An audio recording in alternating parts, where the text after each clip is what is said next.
Good evening, everybody. Um, Today, I don't know if y'all know this. If if you're Christian, if you go by the Ordo calendar, you'll know that today is the Annunciation, when Gabriel, the angel Gabriel, given the power by the Holy Spirit, announced to Mary that she would she would bear the Son of God. And this is our faith. And I'm going to back it up a little bit and tell you how this relates to Richard's case. Absolutely. Um, the Just the grace and the mercy, the unbelievable blessings, the magnitude of power that God has. Um, our eyes cannot see it, our ears cannot hear it, and our minds cannot even perceive it. And that's been the verse all week, and here it is, the Annunciation. And I just wanted to play Pavarotti singing Ave Maria. Ave Maria, if you don't know, is one of it might be but one of the oldest hymns, known hymns, Christian hymns. It is that far back. And that's because Christians were totally in awe of a virgin bearing the Son of God. And so this is our faith. It might not be your faith, but today is a special day for us Christians. And I wanted to share that with you. So, how can I back this up? I'm going to back it up just a little bit because, I think it's really important. I don't know if y'all know this, but I'm a math major in college. I've always liked math. I've always liked puzzles. My dad and I would compete with the newspaper, getting the puzzles done. we would, the crypto quote, we would compete with that. And so I got the love for puzzles definitely from him to try to solve them. And I think that has helped. And, when the CID and the unit there, the generals told us, we need to bring them leads. And so I think that helped. I don't know if that was right for them to say that, but I don't think it's right. I'm really Pavarotti is so beautiful, y'all. So whenever something comes up that's very mathematical, that's like a puzzle, I pay attention. I just love it. And this is a calendar um, right here that is a remarkable calendar. You can go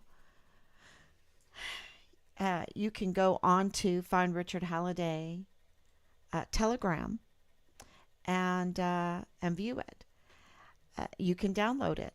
You can absolutely uh, print it out and put it up because it never changes. This is the 15-year solar cycle. And so the sun is amazing. It's on a 15-year cycle, and it repeats itself every 15 years like a clock in the heavens. And whereas the moon gives us the months, the sun gives us this 15-year cycle. And we're not really taught about it in school at all. And so here it is. I could spend hours on this calendar, but I just wanted to make you aware of it. This is, after all, the way that we homeschooled our children was eclectic, right? It was the classic eclectic curriculum. And what does eclectic mean?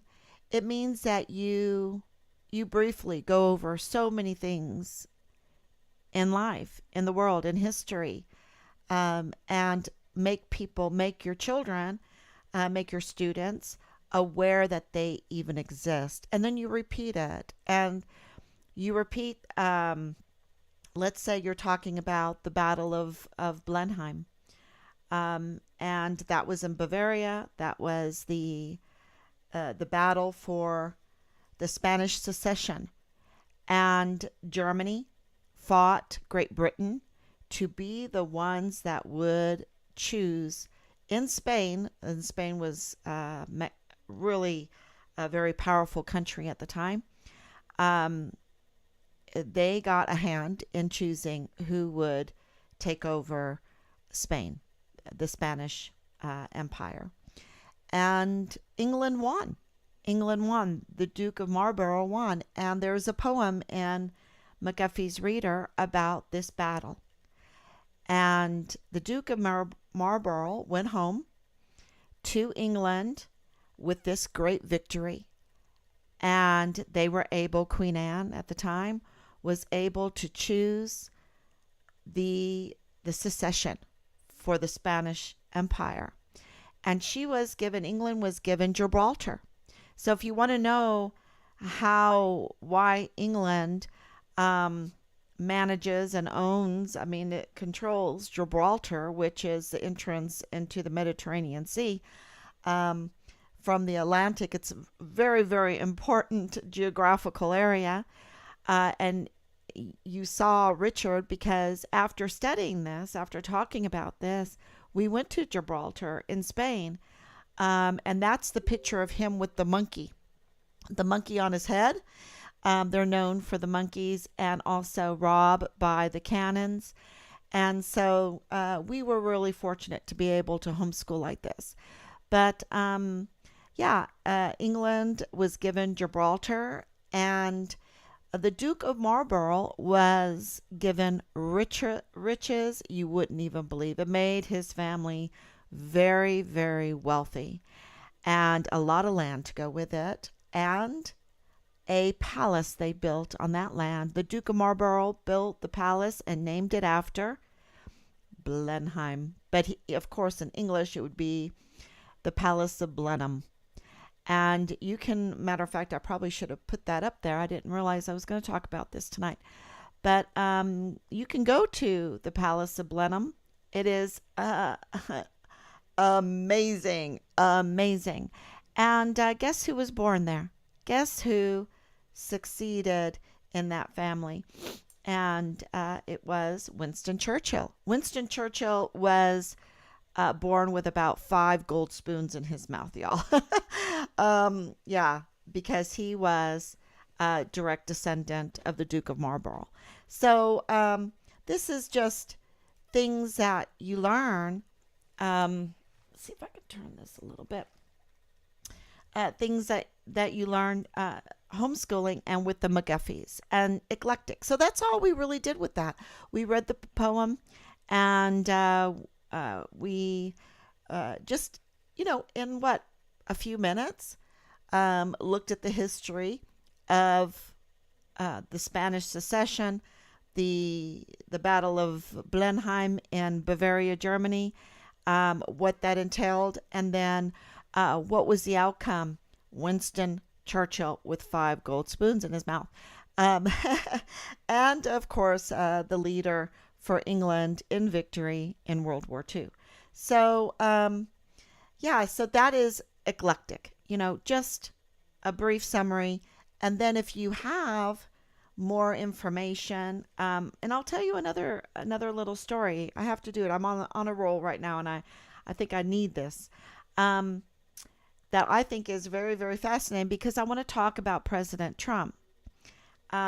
Before I do that, I will finish up with this amazing calendar. I highlighted, so that's the 10th year, J. So what happens here is, as the sun runs its circuit, as the Bible tells us, it will come back in 15 years, and every one of these dates is a Saturday. Okay? Is a Saturday. So So after 15 years, the Saturday of the first month will be on the 7th. The Saturday of the second Saturday of, well, let's just say in the second month it will be on the 5th, and the third month it would be on the 4th, and all of these numbers will repeat. If you see every third year this odd month here, that's the calendar, and I always have a problem saying that word. But we have a leap year every 4 years, but these are calendar months here to add, to catch the sun up with the moon, with the seasons. Because if we didn't have these extra months every 3 years, then the seasons would get all messed up. And so that keeps us in the seasons. But it repeats this 15-year cycle every 15 years. And it is really, really amazing.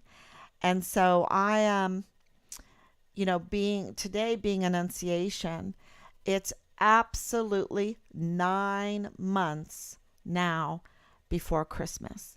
And, there is, to have that kind of stability in your life, to know these kind of numbers, to know how time works, that God is the father of time. He is the creator of time, and he made it perfect, is very, very comforting. And it gives you strength, especially when you're going through hard times. And so I'm not going to talk about the AM years, but December 25th, 26, Jesus was born. Okay. We know that. We know that for many, many different reasons. And so this is eclectic. I'm just telling you, we know this.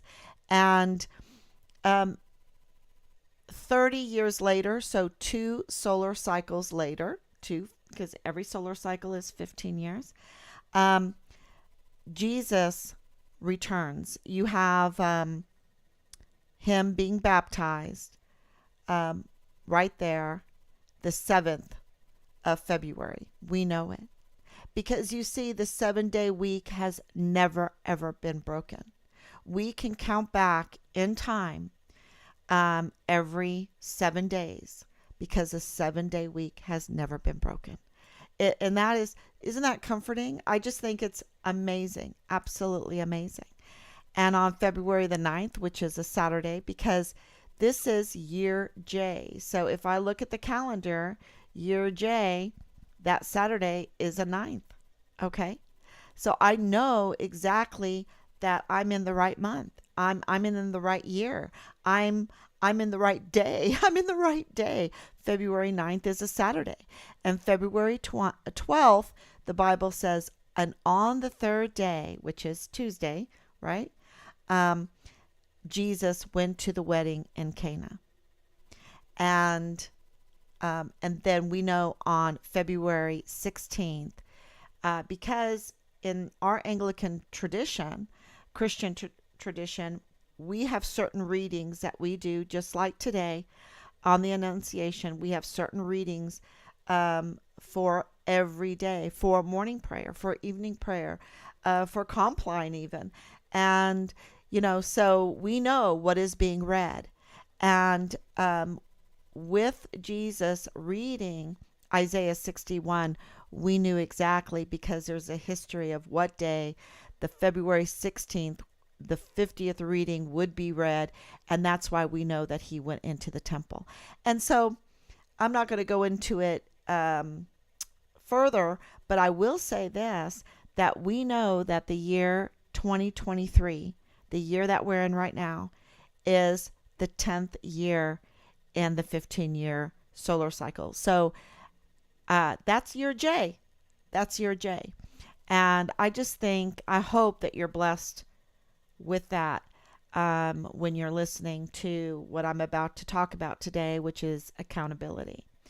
Accountability and retribution. Because I was listening to President Trump today talk about retribution. And it made me think about him, and the first time I listened to him when he came down that escalator. And he said the things that he said. I was like, who is this man? Who is this man? Right? Because we were in Europe, and I'm not the biggest TV watcher for all these shows and all this. And so I didn't know who he was. I don't keep track with these stars or, you know. So I, of course, because Rob was working, um, but I would stay up all night,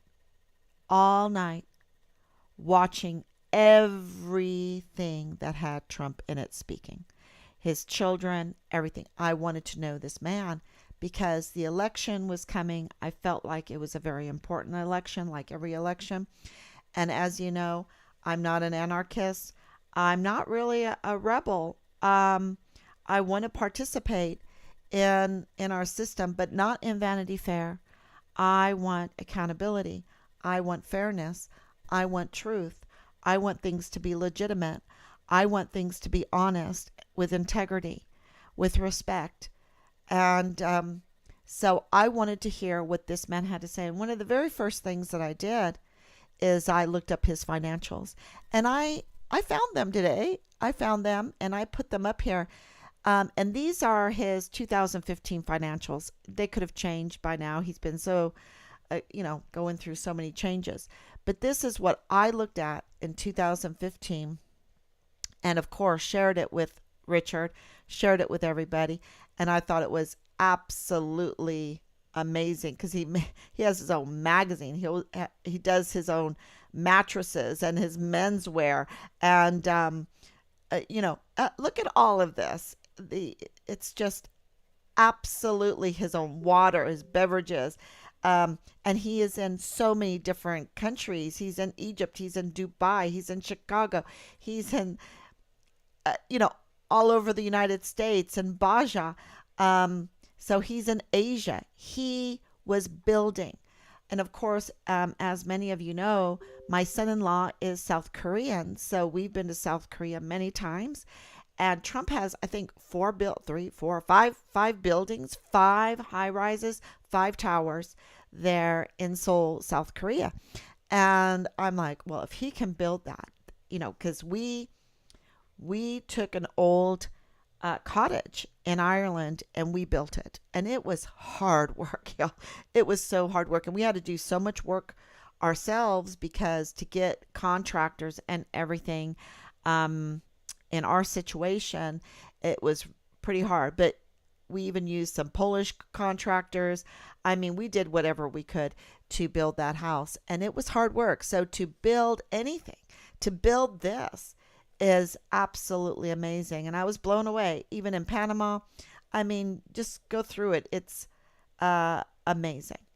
And one of the places that Trump has yeah, I know. Look, ooh, I could scroll and scroll and scroll and scroll, and he might have more now.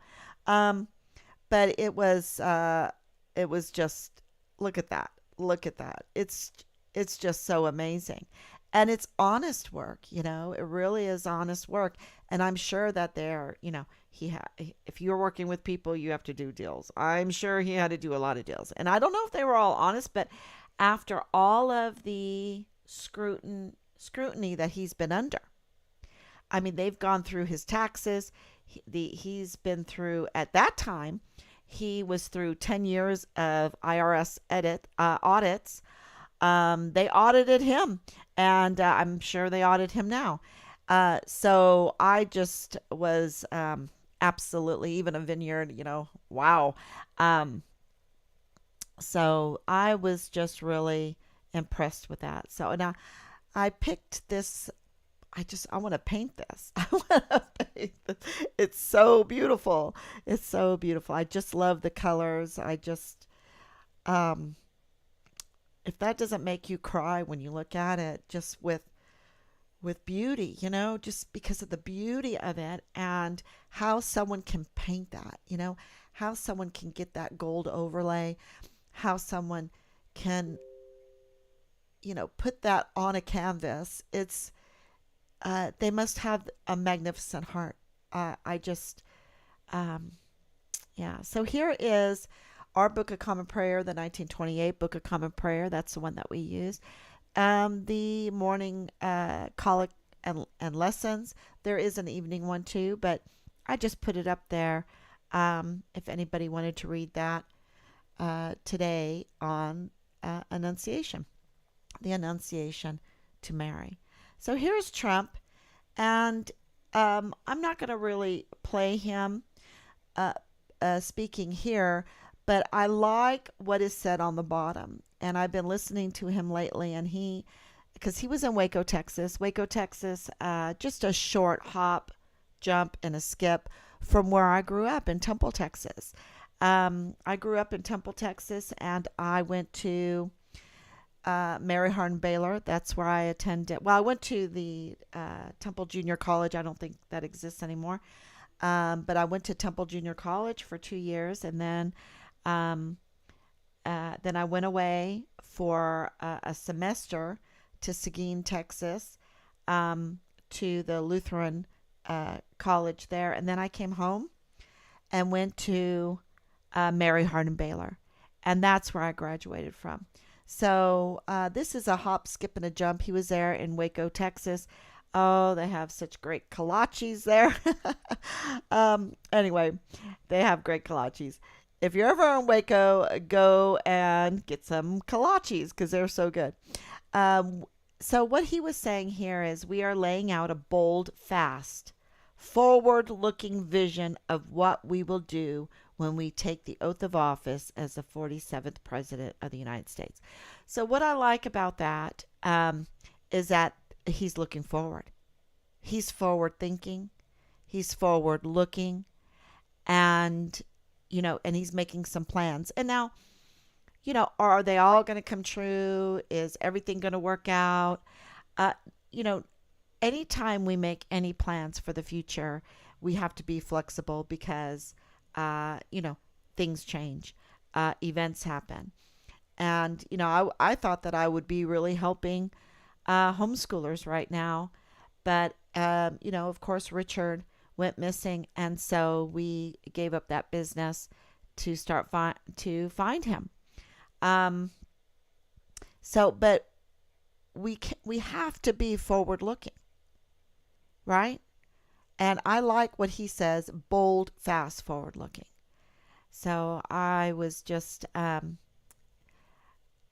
here. I'll play this one. Wronged and betrayed, of which there are many people out there that have been wronged and betrayed. I am your Find retribution. We will take care of it. So let's play that again because I interrupted. Wronged and betrayed, of which there are many people out there that have been wronged and betrayed. I am your retribution. We will take care of it. We will take. Yeah. So he's very bold in saying that. And if we want to know what retribution is, let's see. I brought it up. Which one is it? I'll get out of that one. It's Annunciation. Retribution. It's punishment administered in return for a wrong committed. Punishment or reward distributed in a future life based on performance in this one. The act of retributing or paying back for past good or evil. Hence, that which is given in return. So I wanted to make sure that everyone knew this, that retribution, he's, mentioned that it is holding those accountable and that they need to be given a punishment.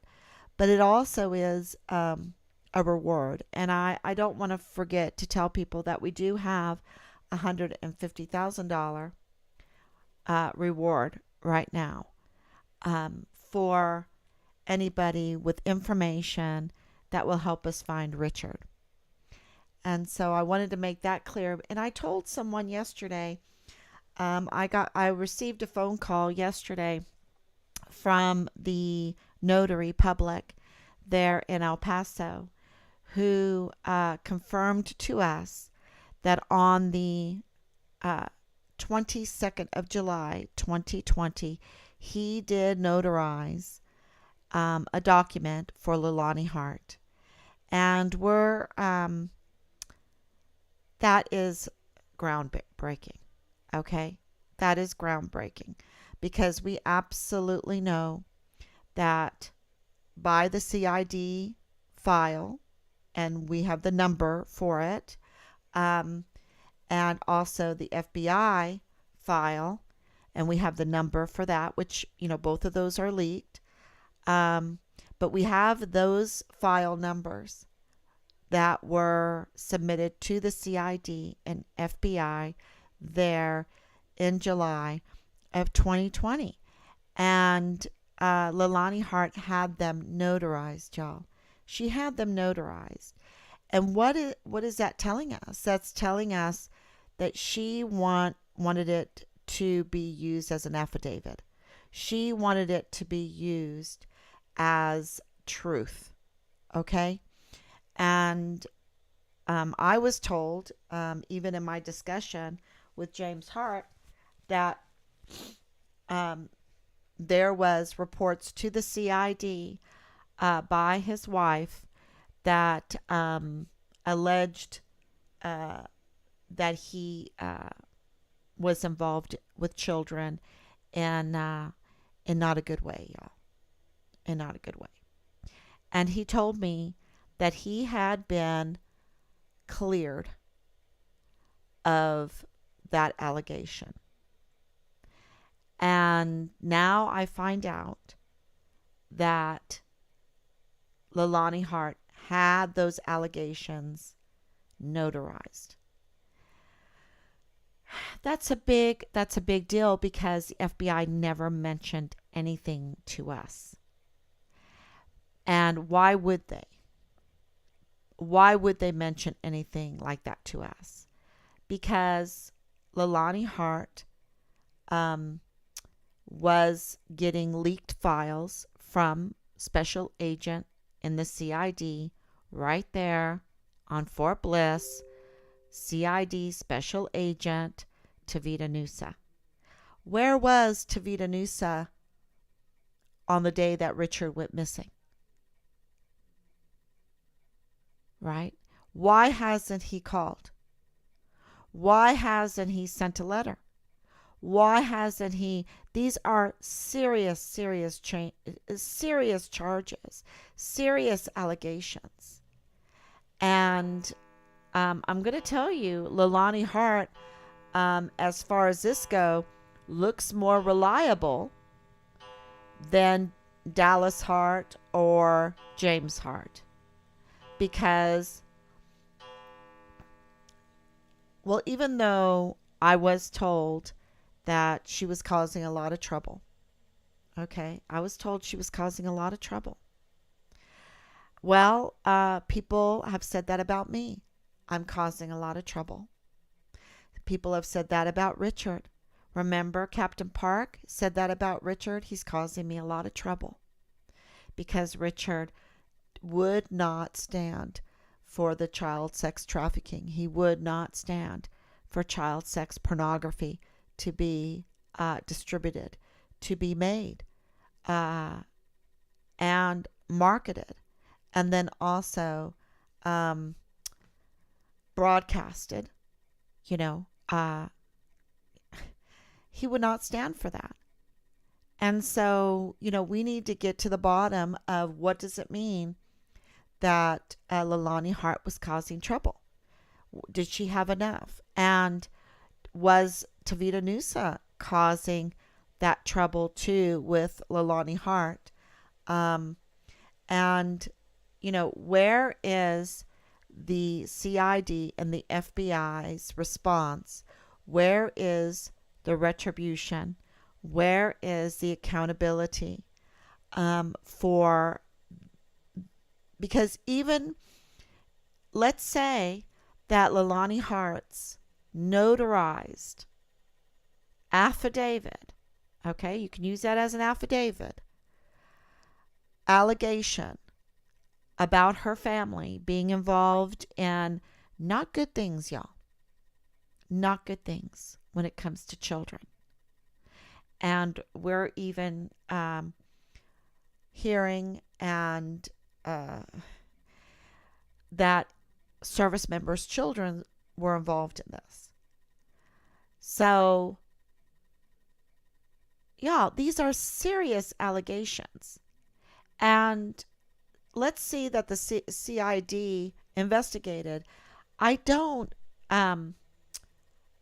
respect the CID's type of investigation. Okay? So that I just wanted to make sure that everyone understood that. At this time, I feel that the CID is so problematic. There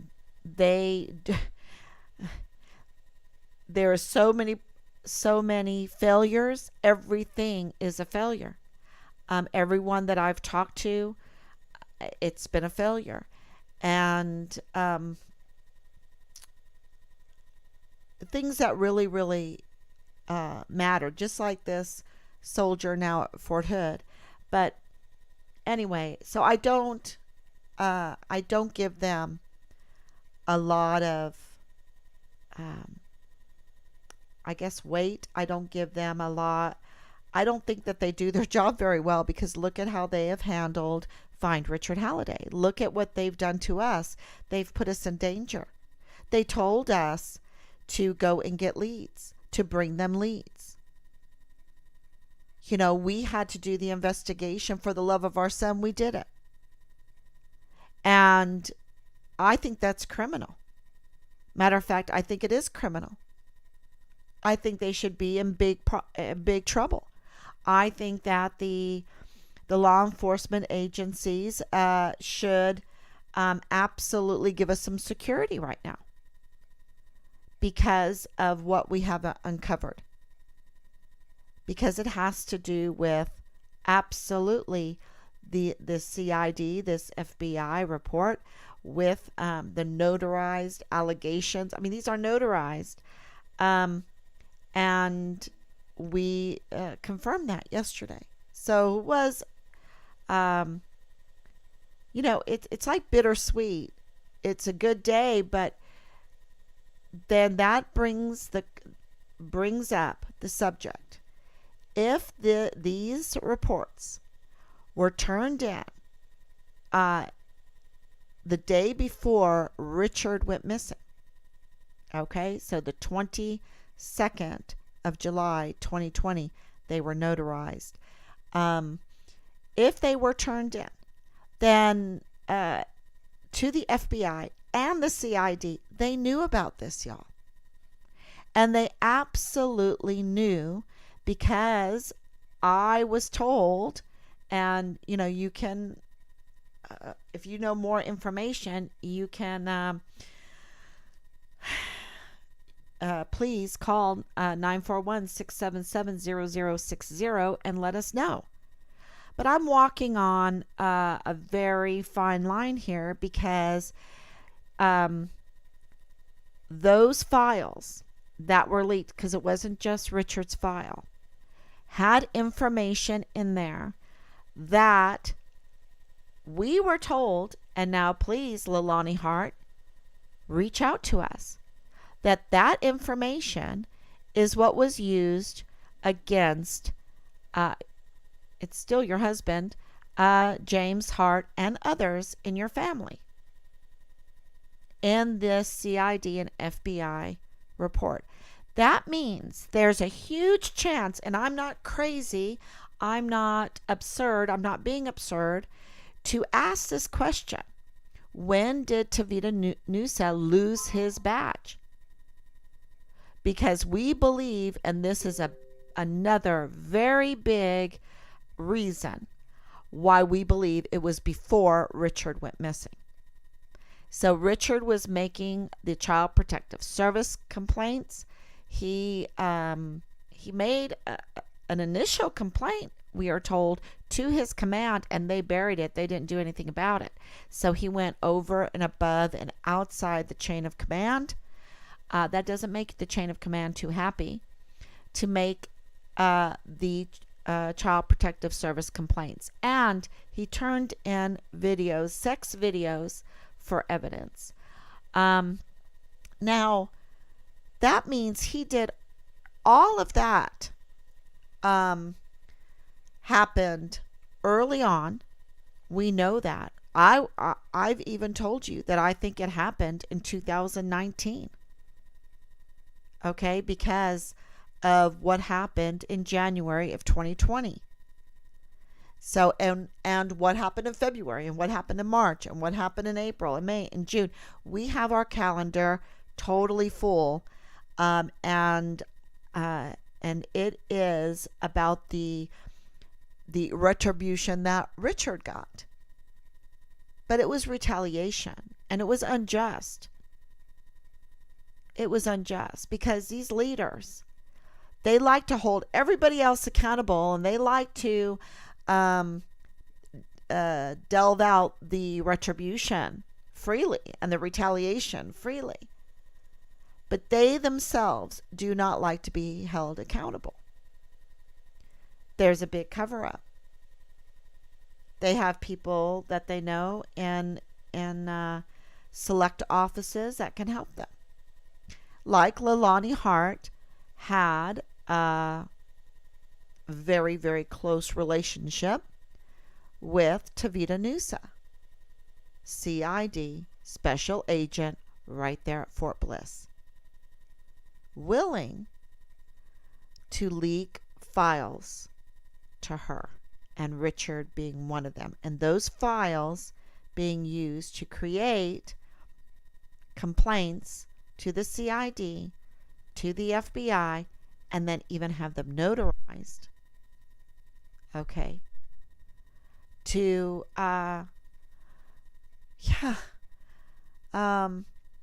what did they do about it? And so this explains everything what happened to Richard, except for where Richard is. But we've established a motive now, and that's very, very important, because I don't see Dallas Hart's travel voucher being notarized.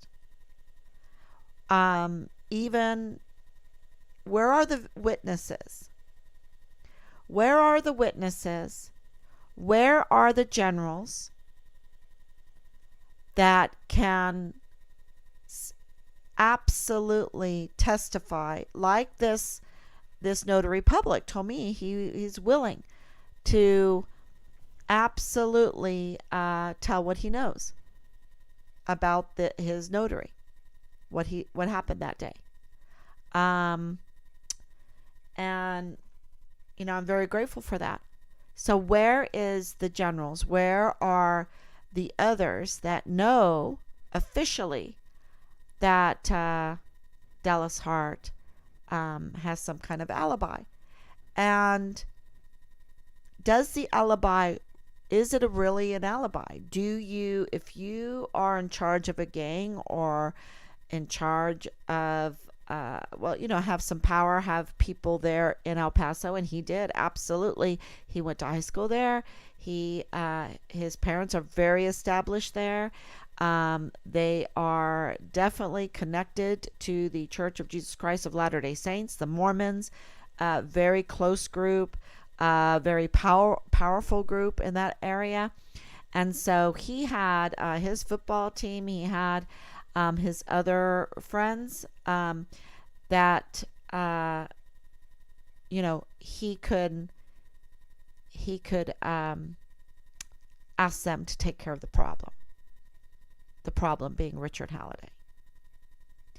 So that needs to definitely be investigated. This is not a cold case. This is so hot, it's not even funny.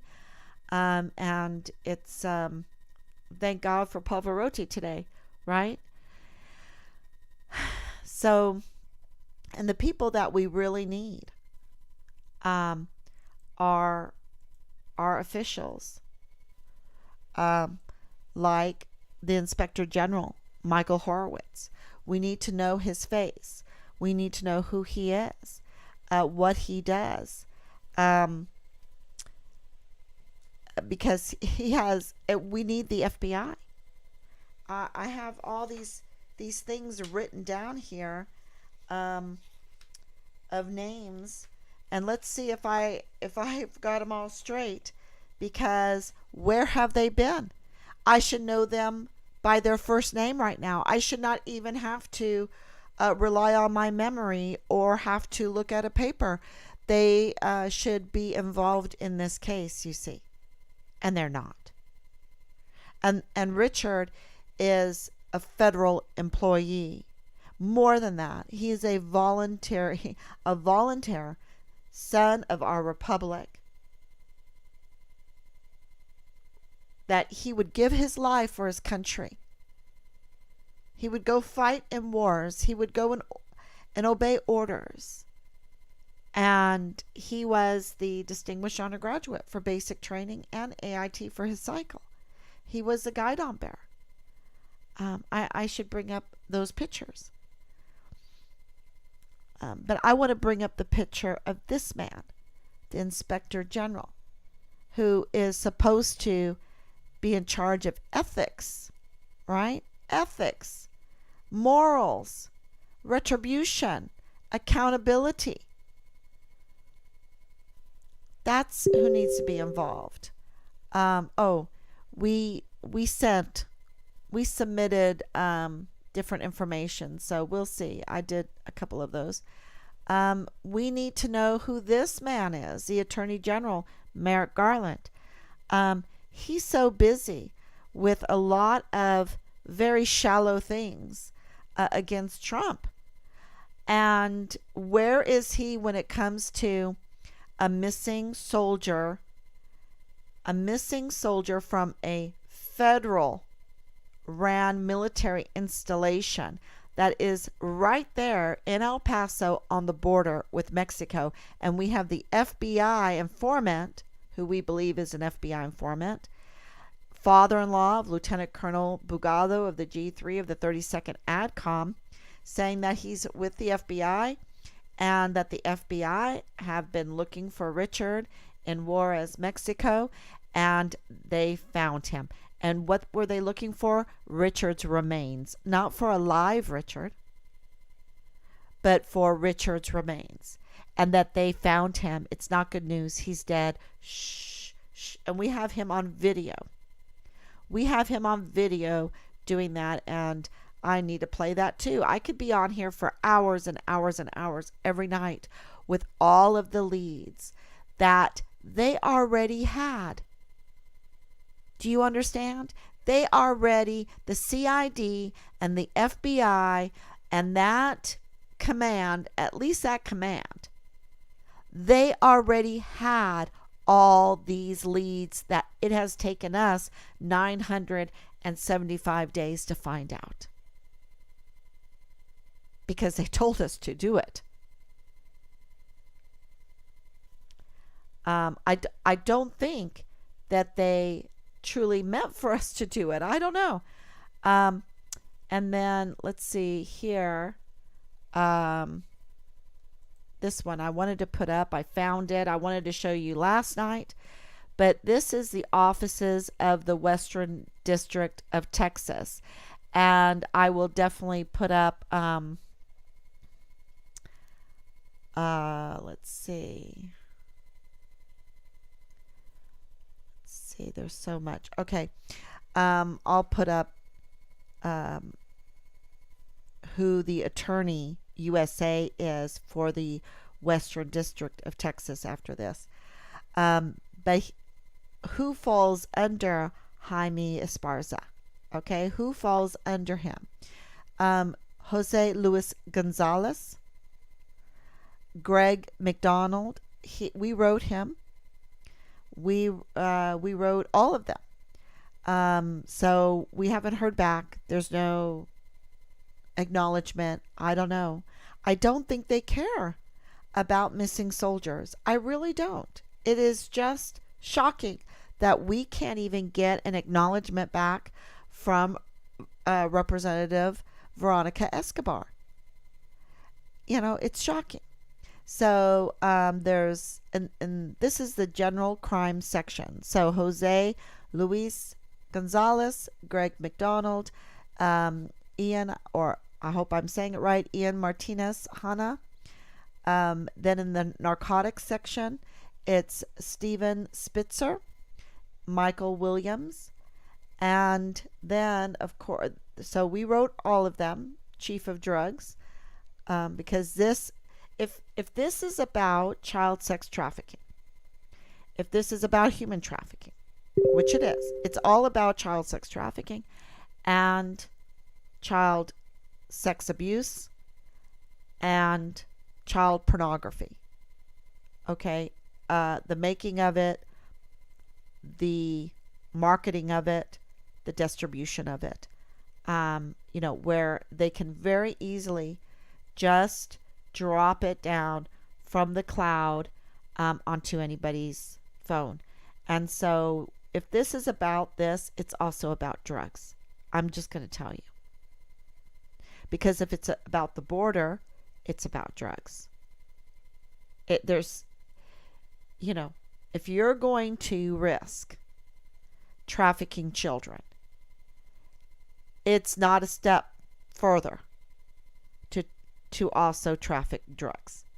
And it's not a step further to traffic weapons or other gear that you would use in a gang or a rogue military or whatever. So, yeah, that's pretty crazy.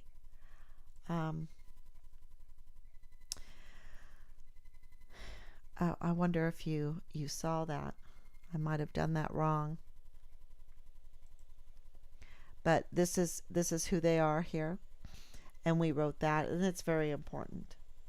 So I hope I did that right. I am not a professional on these podcasts. So what I was saying is that one crime leads to the next, leads to the next, leads to the next, and it just really blows up. And then if we have no accountability from, let me see if I can get his picture in here now. Right here.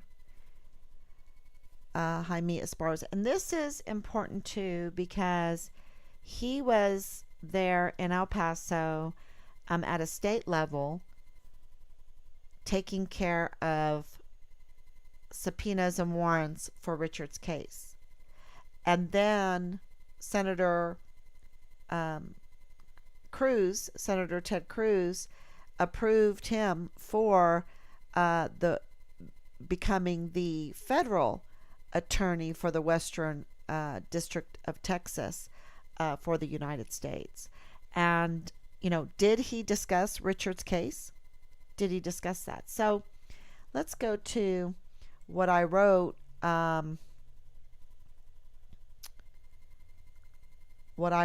Senator Cruz.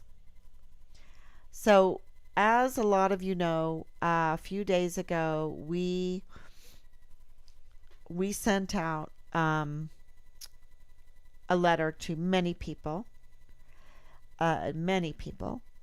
and leaders, and we're waiting for a response. We received one response back, one acknowledgement back, and that was yesterday, or was it yesterday? No, day before yesterday evening, so that's Thursday evening, from Senator Cruz, from his office, from his team. And we really, really appreciate that. Okay, he's putting himself out there. I think that he has been left defenseless. I don't think that he has the power like a senator should have, because he was flipped off by the Secretary of the Army, Christine Wormuth. She flipped him off, and he had no recourse. And she's 23 ranks lower than he is. So she is his subordinate. Okay? Very clear. She is his subordinate, but yet she flipped him off and he couldn't do anything. So, what is going on? What is our system saying to us? That we don't have our hierarchy of government anymore? That there's no respect in the hierarchy of government in our votes? Because you see, Christine Wormuth, she's not voted in. She's not elected. She didn't have to go through the election process, but Senator Cruz did. He did, and it's hard won. He barely won by the hair of his chinny chin chin for that Senate seat. So what's going on here? That his position is not respected. Okay, so this response sounds, I don't know, it is like a little tongue lashing, but I want to say that at least he acknowledged Team Find Richard Halliday and the CID, FBI numbers, file numbers that were leaked. And, I clearly let him know that they were notarized. Okay? And that's not all. I don't want to forget to tell you that there is a long history, and I wrote it down. A long history starting in the 1990s of child sex abuse allegations in the Hart family. Starting in the 1990s and in 2006 and in 2015 and in 2019. And then, of course, maybe that's why Leilani Hart had to have them. I don't know if she was covering for herself, because she hasn't contacted me, and I think that is suspicious. Why hasn't she contacted me? I would be a voice for the children. I would be a voice for the abuse that she has had to undergo. But that call has not come. And I'm just wondering what is going on. So is Dallas Hart telling the truth? Is James Hart telling the truth? Is she just crazy? Is she just crazy enough to get these kinds of criminal allegations notarized? And then who does she know in high places that there is no accountability to make such false allegations and not get in trouble? I don't even think she's had to pay a fine. So this is an arrestable offense. And there's more to it. There's more to it. So where is the accountability against Leilani Hart, and where was Tavita Nusa when Richard disappeared? And we know that he lost his badge. But is that it? Is that it? You're talking about, if these are false allegations, you're talking about destroying a young man, young men, and their father. Where is the accountability for that? So, maybe they don't want it. Maybe they don't want, but what they want and what is right are two different things. My Oma used to always tell me that. What you want and what needs to be done are two different things. And where is our law enforcement because many times retribution, accountability is, has so many different benefits to it, because it promotes, it tells the public what is not acceptable or what they will reward. And are they rewarding child sex trafficking? Are they rewarding trafficking drugs or trafficking any kind of weapon and ammunition? Something stinks to high heaven here. And so I want to read what I wrote to Senator Ted Cruz with my husband and I. We put we always put a lot of thought into this, and we make it public so that people can know what's going on and give us their wisdom, answer our questions, because we have no other recourse. CID is not answering our questions. FBI is not answering our questions. The law enforcement agencies are not answering our questions. The DOJ is not answering our questions. Representative Veronica Escobar is not answering our questions. They're not helping. And Senator Cruz wrote back and he said that, he still is pressing the CID and the chain of command for answers. Okay, he's still pressing them, but he's waiting for the CID. Okay, and, that concerned us. So we had to write him back. And this is what we said. Dear Senator Cruz, thank you for the acknowledgement. It has been 975 days since U.S. Army Distinguished Honor Graduate Richard Halliday vanished from his barracks room on Fort Bliss, y'all, El Paso, Texas, under the command of Major General, now retired, Clem Coward. Team Find Richard Halliday fails to understand. We just can't wrap our heads around this. Why a senator is awaiting answers from a subordinate organization, the CID, within the U.S. Army. CID won't send anything to a senator without going through the chain of command. CID needs to first present its findings to their leadership so that the U.S. Army can disseminate, confirm, and validate the findings as the official position of the U.S. Army on the first CONUS Dest 1 missing soldier, Richard Halliday. Why are you, a sitting elected senator, not pressing the Secretary of Defense, the Secretary of the Army, the FBI, or better yet, at this point, the Attorney General, Merrick Garland, and Inspector General Michael E. Horowitz for answers?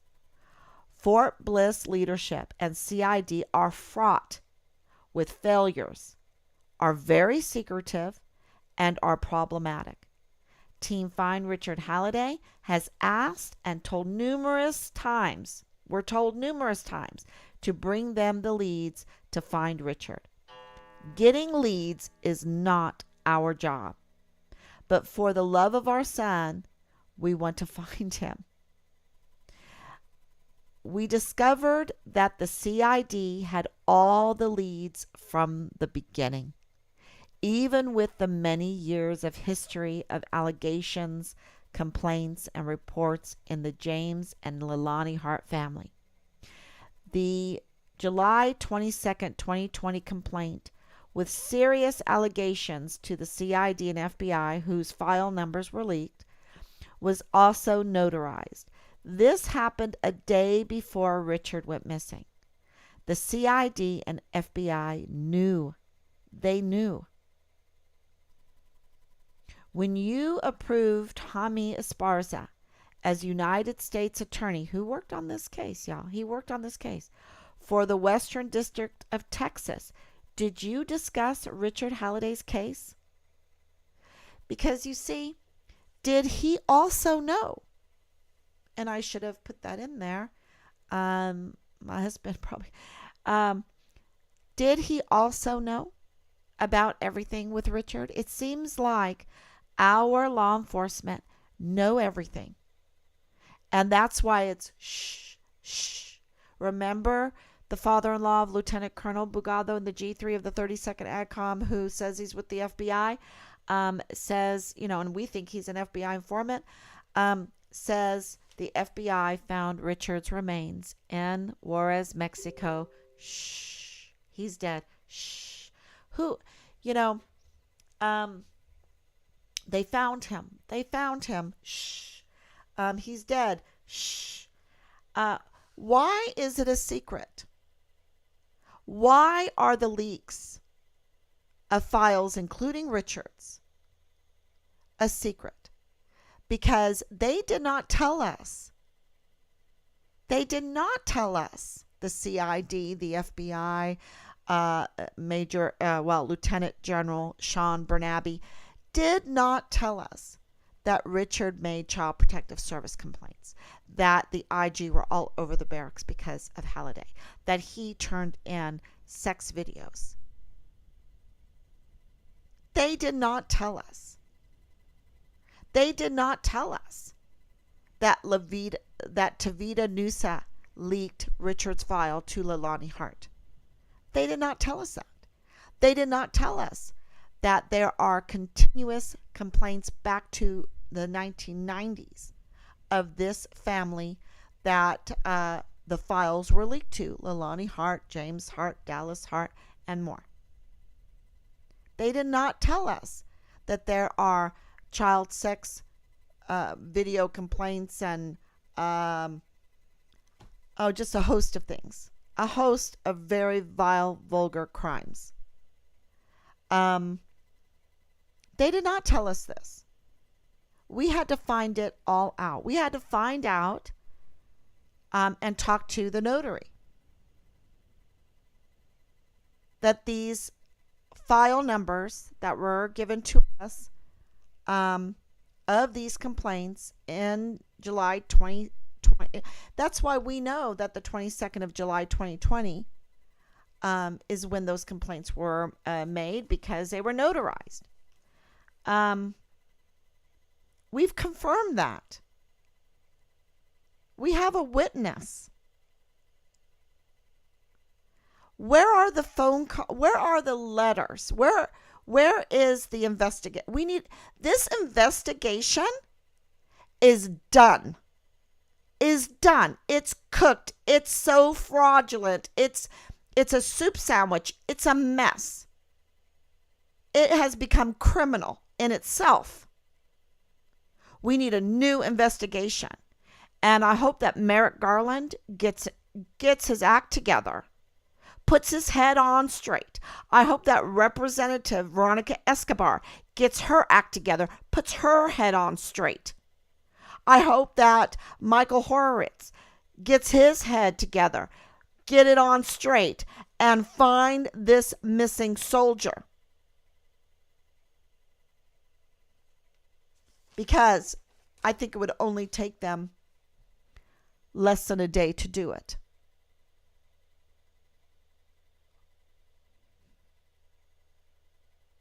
They knew, y'all.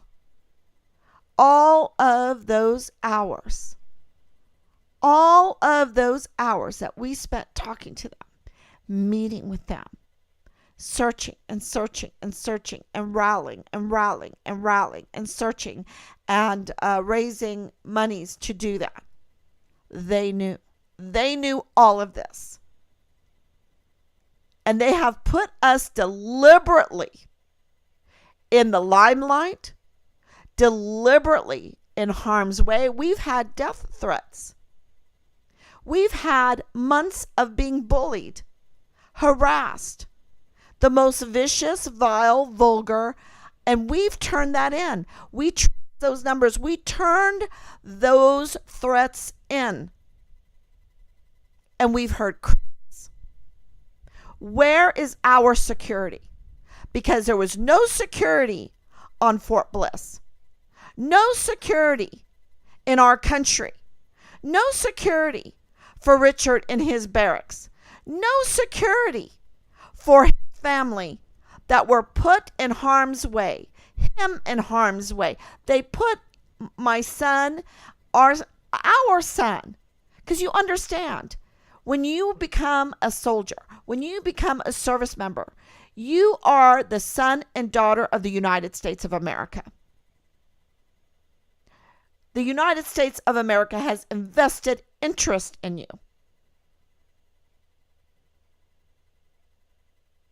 Where is the security for our most valuable assets? Where are they? Where is it? We have failed sexual harassment, failed rapes. We have our barracks as almost almost like a grave, right? I mean, can we talk about Caleb Smither? Can we talk about him? Left in his barracks room until the 5th stage of decomposition. Where is his security? The military, the attorney general, the inspector general, all of these leaders that never they get the security. They go to their buildings that are secured. You need a pat down for them. They get all the security. But where is the security for our service members? Where are the ethics? Where is the moral accountability?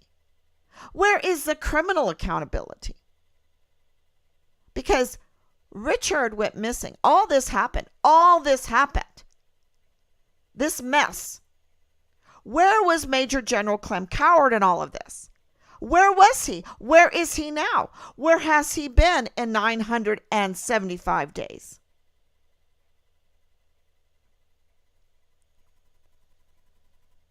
Crickets. No, we get to be put in harm's way. And I'm telling you, it's so criminal because we had to put up the cameras. We had to make sure that we were armed. We had to make sure that our neighbors know.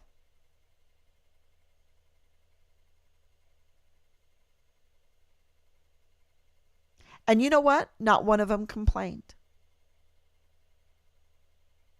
Not one of them complained because we all want justice. We all want accountability. We all want retribution.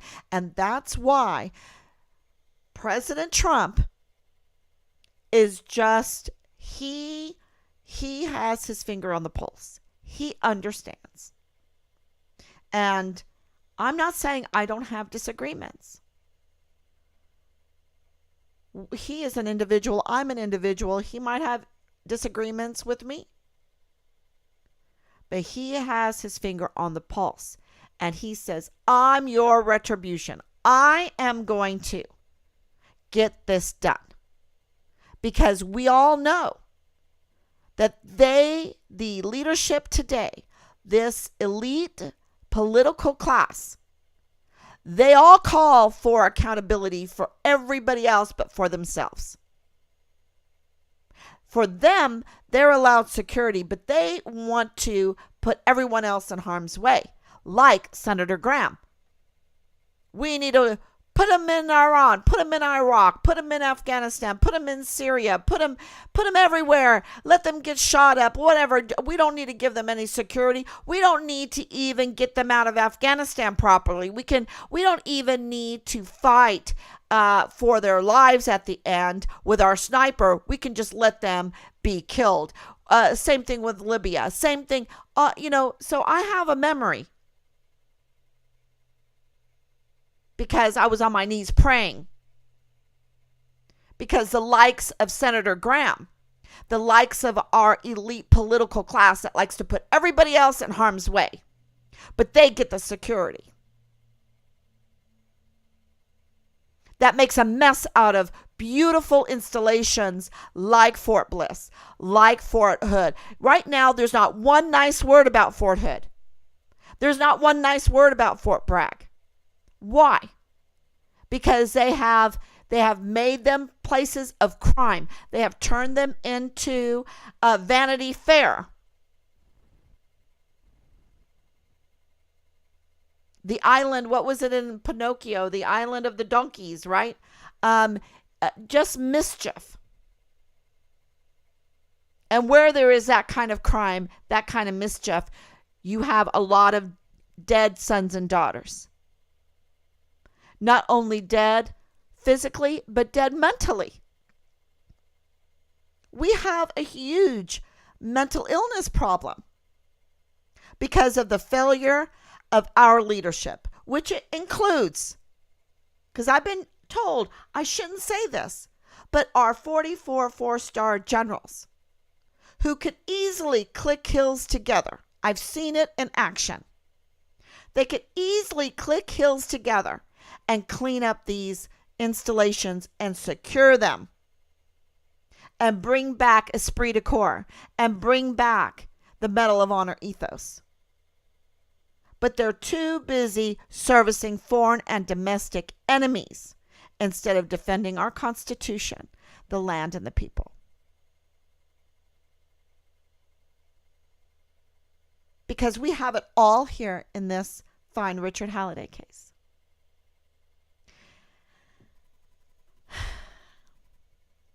So I want to end, and then I'll take questions. But I do want to end with, I think it's on a different,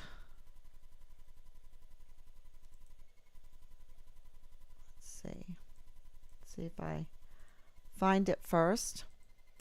I wanted to end on something that it really hit me. It's on my McGuffies.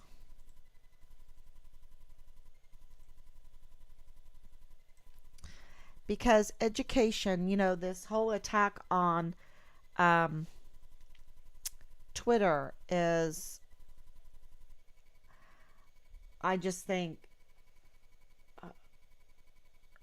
why not focus on our schools? Why not focus on higher education, getting it?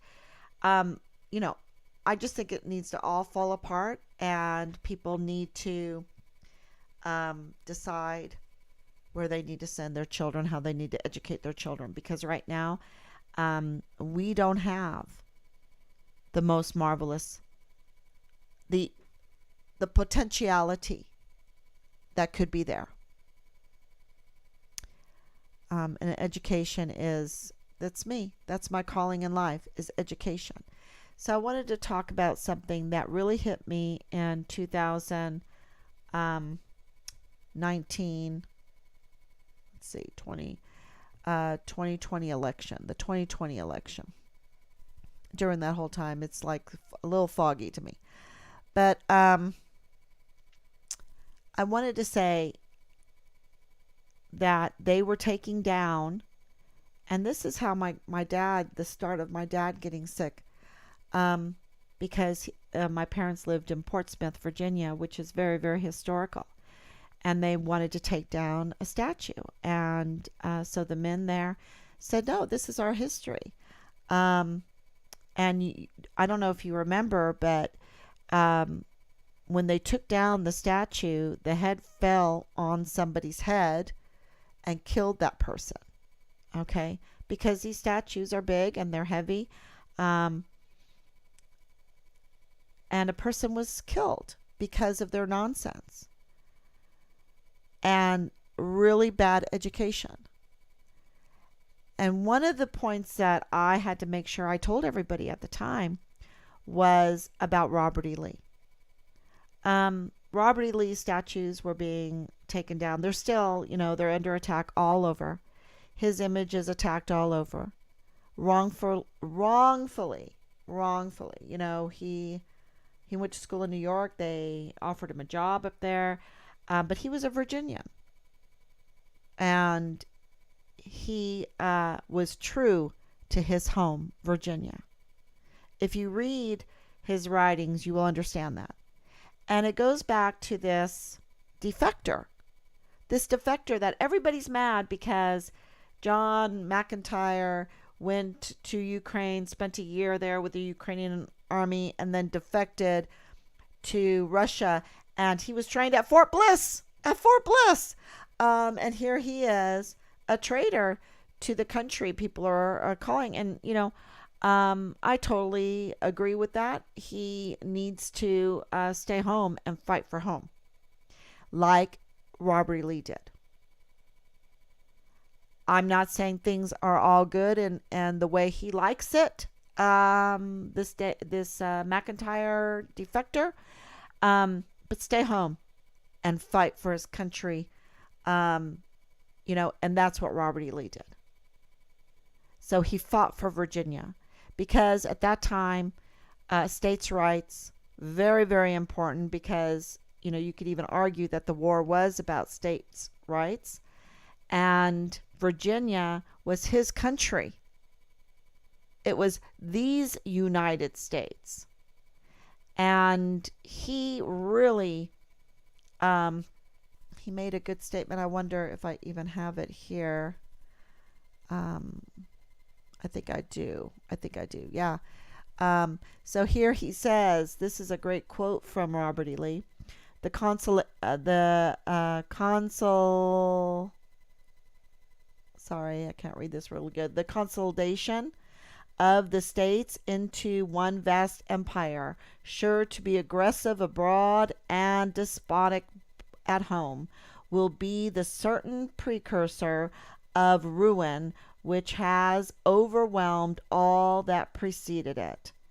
Robert E. Lee.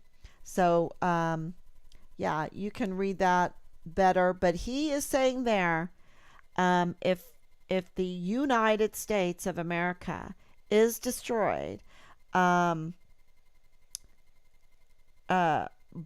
putting them into one federal government, a vast empire, then we are going to be aggressive abroad and despotic at home. Boy, he knew what was going on. And a certain precursor of ruin which has overwhelmed all that preceded it. And yeah, so that is a very telling quote. So I did, of course, McGuffey's, and one of the lessons in McGuffey's is called The Eulogy for Washington. And the eulogy was written by Robert E. Lee's father, Henry Lee.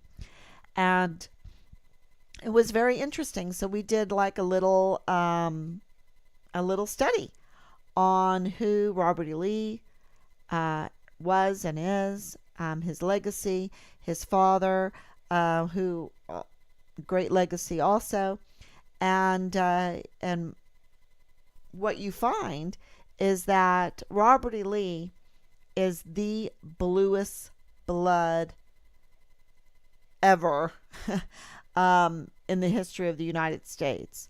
He comes from, he is, I believe, 13th or 17th in line. Let's see, that's my grandson. Let's see if I can find it. There's Henry Lee right there. But there was a video. So this is our homeschool site, McGuffey's Online Tutor.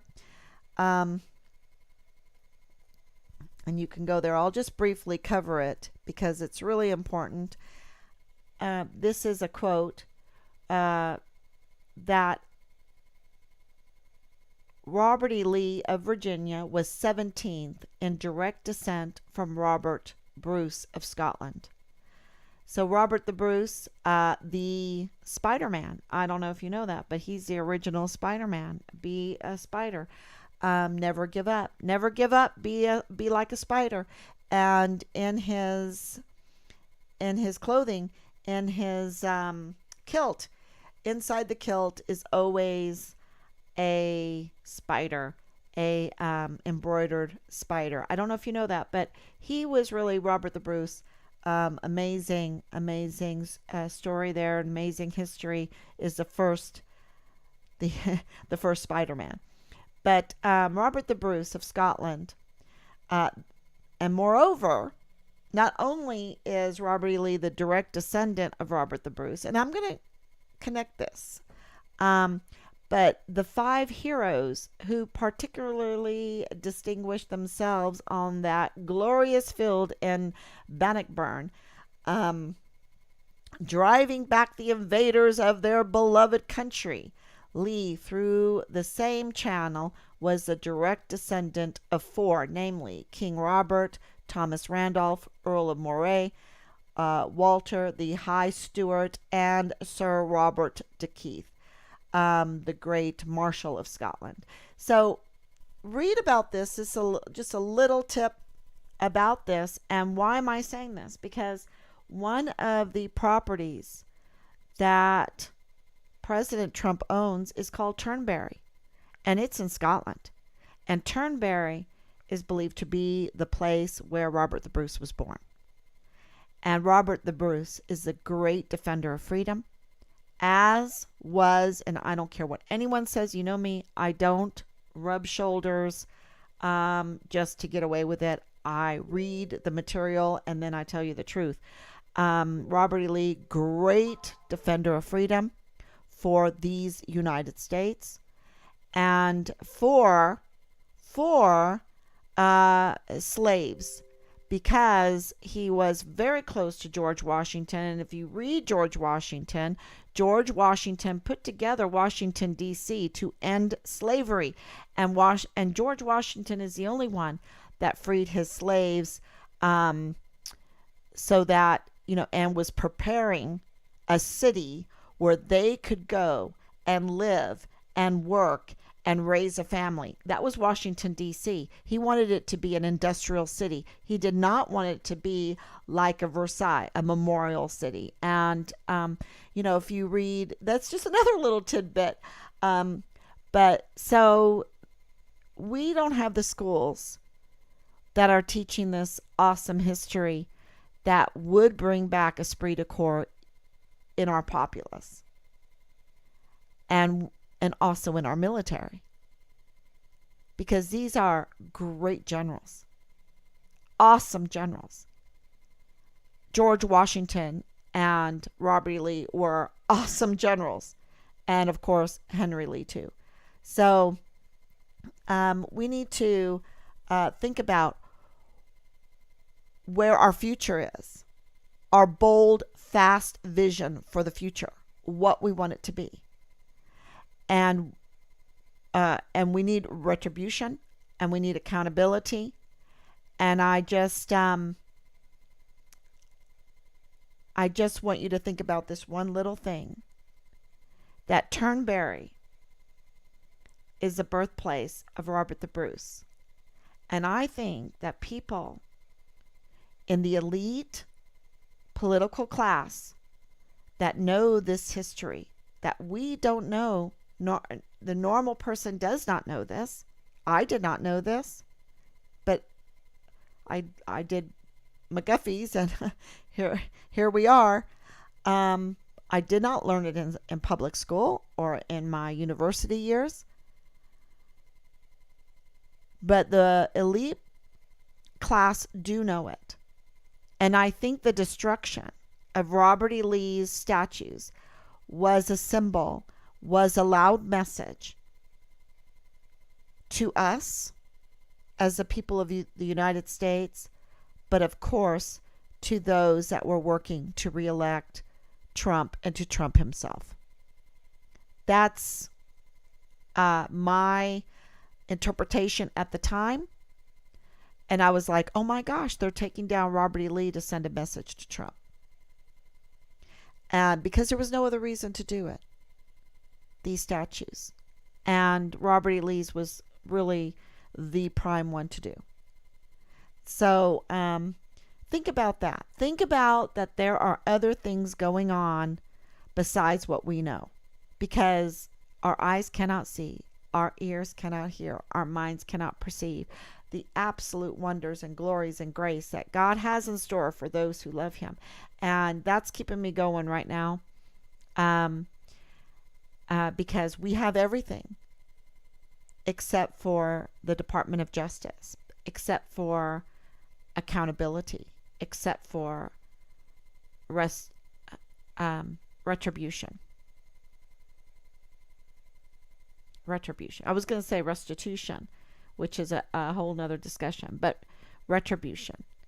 And I want to thank all the people that have helped us so much, such smart people that have helped, because we really don't know how to get through all of this and be targeted, be put in harm's way, be threatened, be bullied, be harassed, be lied to. The CID, the FBI, our own CAO, who was our liaison, I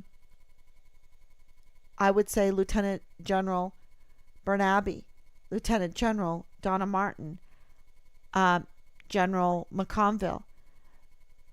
They are so evil. They lied to us, y'all. They put us in harm's way and gave us no security. They never invited us to come to El Paso. We had to do everything. And so knowing all what we know today, think about it. Rewatch this live stream and think about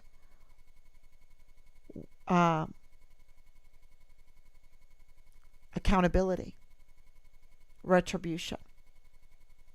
And today I really saw that Trump has his finger on the pulse in that respect. Do I think he's part of it? I don't know. I don't know. We've had absolutely infiltrators in Find Richard Halliday. I am sure I know who are the FBI informants that were in here. I know we've been infiltrated, and that you know why. It's such a big case. So I don't know who to believe. I can't say I know everybody, but I have my suspicions, and it's heartbreaking. It really is heartbreaking. So please share this. I know they're long, but please share it. It's super important. Break it up if you need to, and pray for us. And thank you. And I should answer questions. I forgot to. Sorry. Let me go to do that.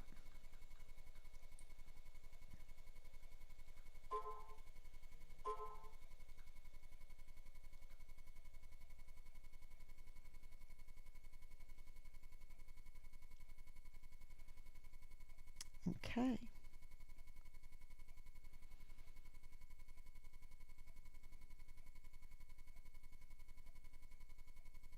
If I'm watching comments, thank you. Karen Marie Wade Johnson, thank you. So beautiful. My mom's favorite song. Thank you. Yeah.